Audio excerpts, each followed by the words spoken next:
Okay, so you missed the sermon today? No problem. I'm going to give it to you in 5 minutes or less. I'm Pastor Jim from Bay West Church. If you get value from this content, please like, share, and subscribe.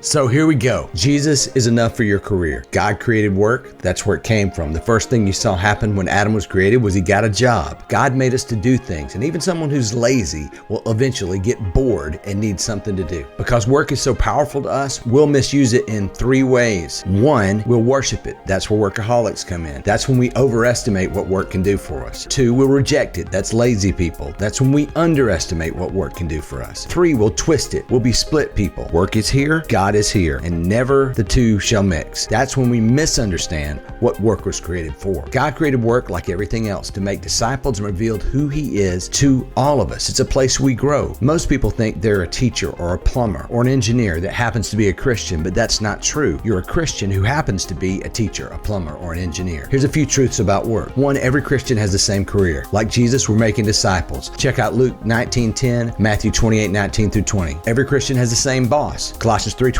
tells us work at things as though we were working for God, not for men, because we are. Every Christian has the same goal. 1 Corinthians 10:31 tells us we are to do everything for God's glory. So that's our goal. And while we have the same goal, every Christian has a unique role. So same goal, different role. God crafted a special plan for each and every one of us, planned out before we were ever born. Psalm 139:16 says that every day of my life was recorded in your book. Every moment was laid out before a single day had passed. Here's the biggest reason that Jesus is enough for your career.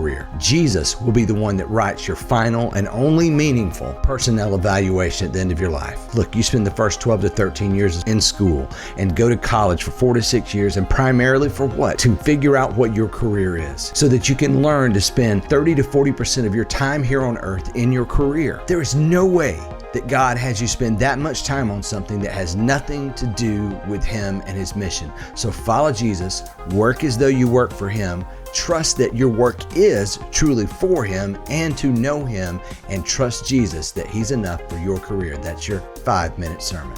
I'm out.